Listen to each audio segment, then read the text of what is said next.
What a year for heavy metal in 2024.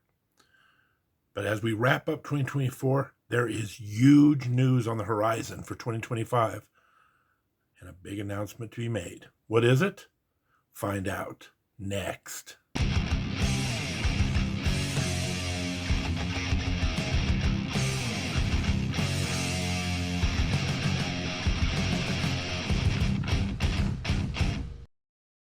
Welcome, metal enthusiasts, to another episode of the Metal Dude Abides. It's 2025. Can you believe it? We just got through with one of the best years of heavy metal of 2024. We've got some unfinished business to talk about with 2024, and we've got some big news on the horizon for 2025. But before we get to all that, I just want to give everyone out there a big thank you. A big thank you for watching my videos, coming on the channel, paying me a visit. Special thank you to all the people who've left comments. A lot of people, we just got through talking about our favorite albums of the year, our favorite songs of the year. Got a lot of recommendations, a lot of good ideas from people. More on that later. But also people have subscribed to the channel. You know, when you start off with one of these little projects about a little over a year ago, I didn't really know what to expect. But so far, everybody's just been so welcoming to me and so encouraging, and I really appreciate that. So thank you for making another year of the Metal Dude possible and giving me encouragement on the way to keep going. Now, this video is very similar. You're going to get a deja vu to what we did at the end of 2023, and that we're going to talk about maybe an album that even a month ago was probably a little underrated on this channel. We're also going to talk about the best EPs of the year, and we're going to talk about a wonderful listener recommendation for one of the best albums that I had never heard of, one of the best groups I've never heard of. So I'm going to talk about that a little bit, and then we're going to talk about this big announcement for 2025 that has my black metal heart fluttering. So first and foremost, let's talk about maybe an album that I underrated when I made my list a couple of weeks ago.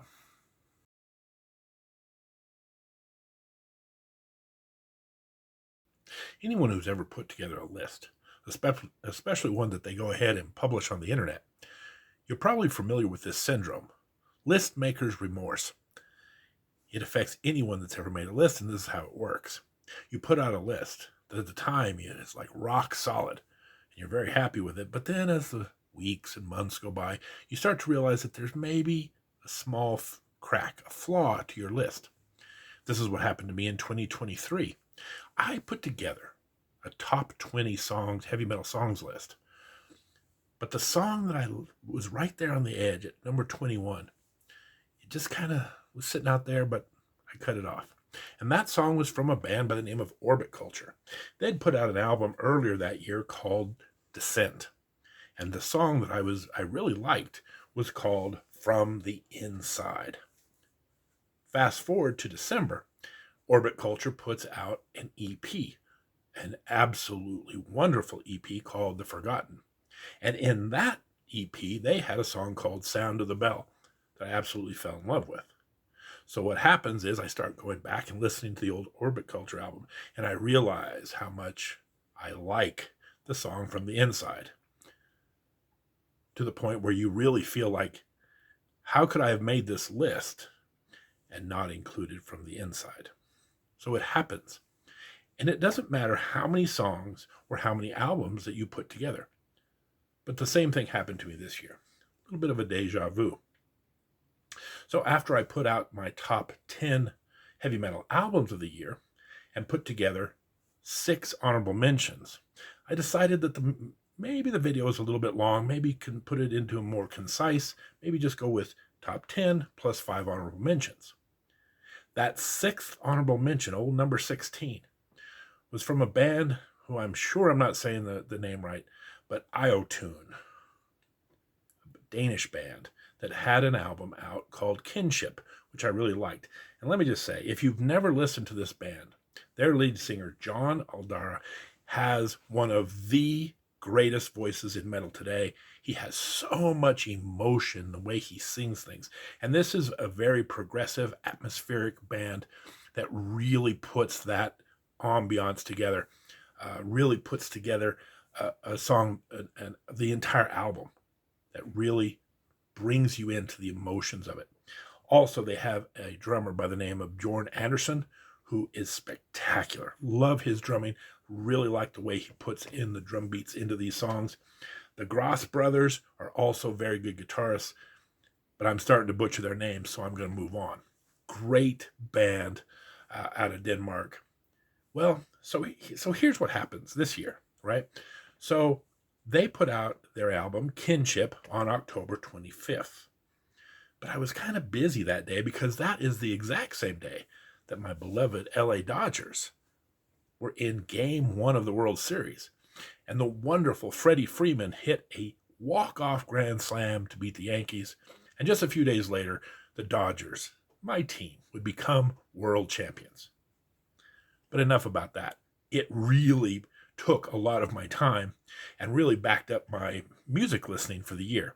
So Io-Tune Kinship was on my list of albums that I wanted to get to, but didn't get to it till, much later in the month of November. For those of you who don't know, it takes me a while to put these videos together. So I actually was filming my top 10 albums at the end of November. So when I finally got around to listen to Kinship, I really liked that album. But my viewing of that, or my listening of that, if you will, was in 3 stages. When I put my top 10 albums together, I liked the album. I'd heard it a couple times. It was starting to grow on me. Then, by the time I put out my best songs of the year, I was starting to love this album. And so Kinship Elegiac ends up on my top songs of the year list. But then a few weeks after that, I go from like to love to obsessed. This has become one of my favorite albums of the year.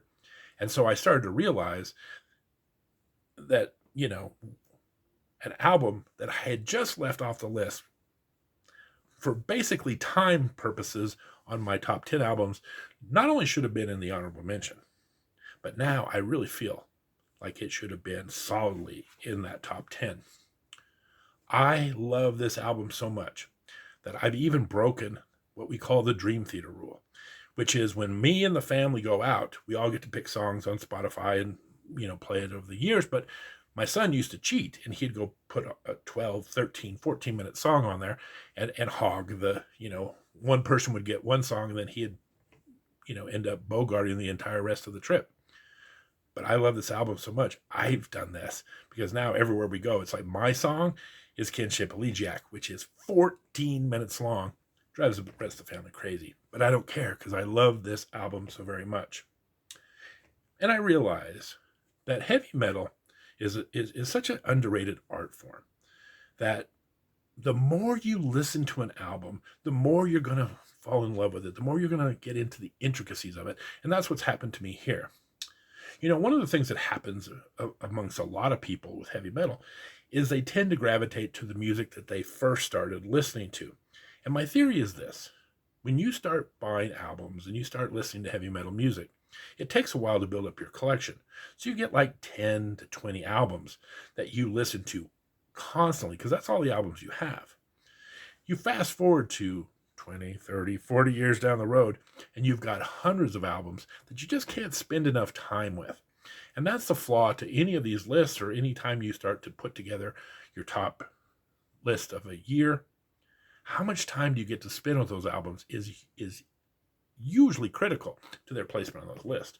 And every time I would listen to that song, every time I listened to that album, I just loved it more and more and more.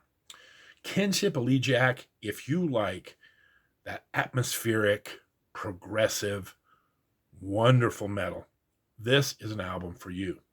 My favorite songs, I've already talked about the fact that Kinship Elegiac is the best 14 minutes you'll spend all year. Go check that song out first. But they also have songs like Mistland, Earth to Sky, very good, Twilight, the list goes on and on. This is what I refer to as a perfect album. Every song is absolutely worth listening to, and you will love. Now, I will warn you, one of the other reasons it took me a little bit of time to listen to this is it is chunky. As I mentioned, a lot of the songs are upwards of 6, 7, 10 minutes long, so it takes a while. Pack a lunch, you're going to be there a while, but it's well worth it. So, list maker's remorse be damned.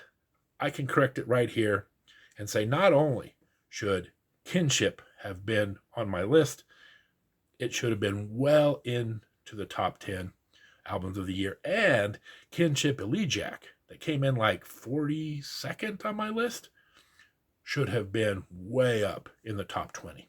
So, correction made. Go out, check out iTunes, go check out Kinship. It is one of the most underrated albums of the year, and probably, I do especially in March around the time they do the Grammys, is probably a shoe-in for Progressive Album of the Year. Now let's talk about the best EPs of the year.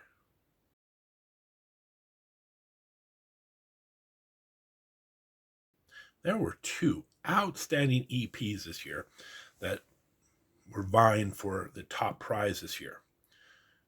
And ironically enough, both of them came from thrash metal bands that have a little bit of a crossover into the death metal.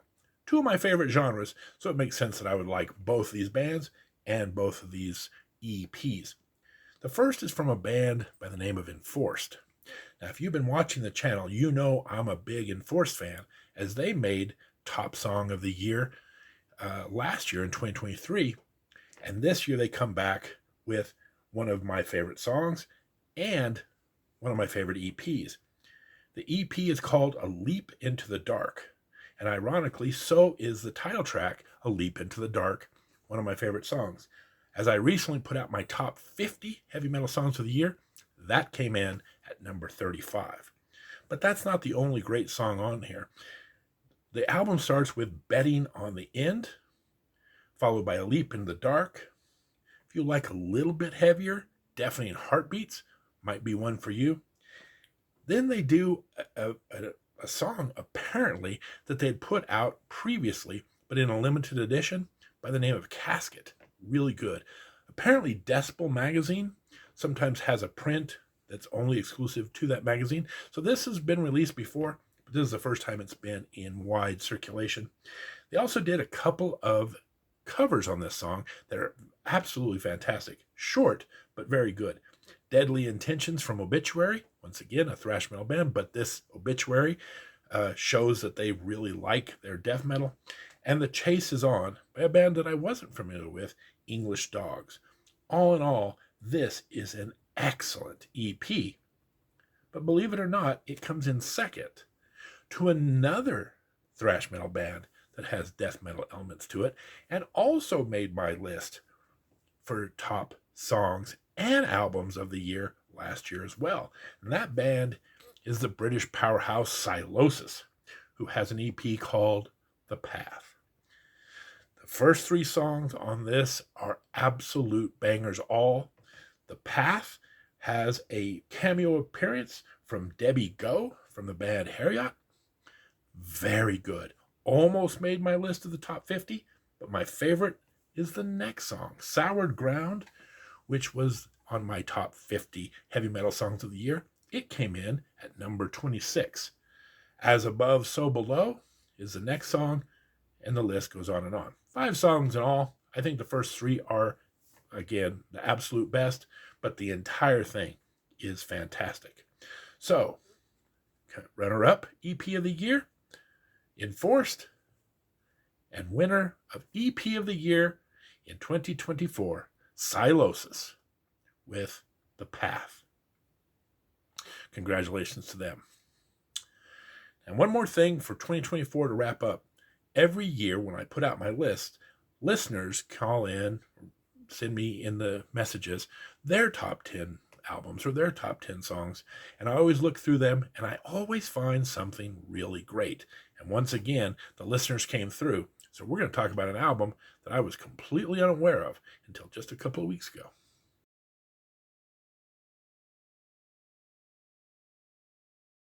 If you're familiar with this channel, you'll know that I talk a lot about the fact that I have a full-time job. I have lots of hobbies. I just got through revealing the fact that I spent a lot of time watching baseball this year as the Dodgers ascended through the playoffs through the World Series. So it's not always easy to keep up with everything that's happening in metal. So one of my favorite things to do is to solicit recommendations from you, the listener. Um, just another example from 2023, one of the listeners wrote in and turned me on to a band by the name of Ne Obliviscaris and their song Equus. I was blown away. One of the most beautiful, powerful songs of the year. Thank you to that fan, right? So this year, same kind of deal. Put out my list, say, hey, if there's something I missed, if there's something that's caught your eye. And so once again, the fans have come through and they introduced a band by the name of Thola, which is a Swiss heavy metal band that kind of combines traditional heavy metal with power metal. Really good stuff. They had an album out this year called Unseen. And once again, I was blown away at how good this was. You have to go check this out. Among the highlights of the album is a song Ashes and Ghosts, which very good. One of my favorite tracks on there. Killer of the Beast was also very excellent. Atmosphere. Nice. Probably the heaviest song on the entire album is one called Legacy that I also really like, and 1,000 Times. It's very rare when you put up an album to have that kind of quality. Maybe it's got a song here or a song there, but those are just 5 highlights. The whole thing is fantastic. If you look at the track listing on Spotify, they're not even the biggest 5 songs on that album. There's a couple others that have much higher viewership. So those might even be more your cup of tea, but there's like 7 or 8 songs on here that are absolute classics. Go check it out. Again, Thola is the name of the band. Unseen is the name of the album.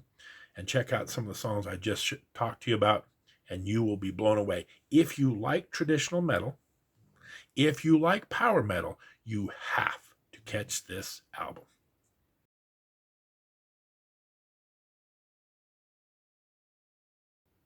All right. Enough about 2024. As great of a year as it is over. And 2025 is already looking like it's going to be exciting. Some of the news that's already breaking, very exhilarating. So let's get to it. In just a couple days after this video is aired, we're going to hear of a new album from a band called The Halo Effect. This is a Swedish supergroup that combines members of Dark Tranquillity and In Flames. Oh, by the way, it also is, I've been just anticipating this album. If you look back at my top albums and my top songs of the year, you'll see some familiarity in Cemetery Skyline, which is a super group with some of these members in it. And of course, Dark Tranquillity themselves had a very good album and made my top 50 songs. So I'm very excited for this. It comes out, just to be exact, January 10th, March of the Unheard. I'm telling you, it's going to be an early entrant into album of the year type territory. They've already put out a couple of excellent singles off this, including the title track, by the way. If you want to get a sneak peek, go and look for March of the Unheard. Very good. And then in February, look out. The big reunion. Dream Theater is coming back with their album Parasomnia. Parasomnia. That's a mouthful. That's coming out February 7th, so just about a month from now. And of course, this is the big reunion with drummer Mike Portnoy. Their first single off this, Night Terror, was excellent. Really got me salivating. Their last single was only okay, so we'll see how this goes. But it would be great to see Dream Theater put out an absolute banger. Again, that's February 7th. Then if you're a fan of Phil Anselmo from Pantera, he's coming into a band by the name of Scour. They have an album coming out called Gold. That's coming out a couple of weeks after Dream Theater, February 21st. This is Phil's foray into black metal.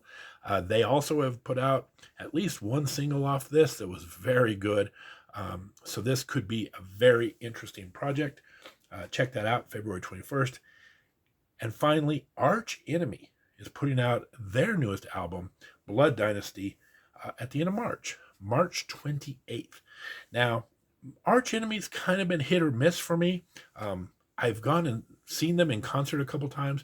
They really bring a lot of energy, but I've never really gotten into their albums like in that top 10 type of reaction to them. Good, but I haven't thought they've put out that great album yet. But I got to tell you, the singles that they've produced up to this point make me think this is going to be the best, or at the very least, my favorite Arch Enemy album of all time. I have really been digging the singles that they put out. But that's not the big news. The big news is still a little bit of rumor, but if it comes true, it's going to make my entire year. April 3rd, potentially the date that Savatage returns with an album tentatively called, I believe, Curtain Call.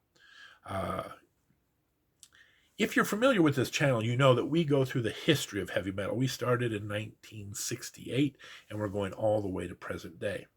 Currently, we just finished up 1981. We've just started to scratch the surface of 1982. So at this point, you probably don't know how big of a Savatage fan I have because they haven't showed up on the scene yet. But I'm going to give you a sneak preview of what could be potentially happening in April and what's going to be on this channel in the next couple of years. I am a huge Savatage fan, easily one of my top 10 bands of all time. I am so excited. Apparently, John Oliva, who was the lead singer for the early years of Savatage, is, doing a lot of the writing, doing some of the performing on the album. I understand that for health reasons, he's not going to go out on the road for this one, but he is definitely going to be participating in this. Guys, this could be, again, one of those albums that really flirts with Album of the Year. I love Savatage. If you love Savatage, keep tuned to this channel because if they are putting out their final album in April, we're going to throw all the bells and whistles. We're going to do discographies. If you haven't been a member of the channel, we've started a new series about, putting bands into the Metal Dude Hall of Fame. We started just last month. As I was saying before my dog got very upset with the postman, we just started a new series on this channel where we are nominating people into the Metal Dude Hall of Fame. We started just last month by inducting Led Zeppelin. We probably have the next up will probably have to be the original Ozzy Sabbath. But if Savatage is going to put out their final album this year, they may jump to the head of the line and get a Hall of Fame nominee. You're just going to have to watch the channel to find out what's going to happen. And hopefully we'll all be celebrating Savatage together in the month of April. 2025 is setting up to be a fantastic year. And you want to catch all of the news, all of these albums that are coming out. We're going to do album reviews, more lists. We're going to get back into the history of heavy metal in the year 1982, and you don't want to miss any of this. So hey, make a New Year's resolution. Subscribe, ring the bell, do all the things that the YouTube algorithm loves. And I'll see you back here every Tuesday night, 7 o'clock Denver time. In the meantime, Happy New Year. Take care.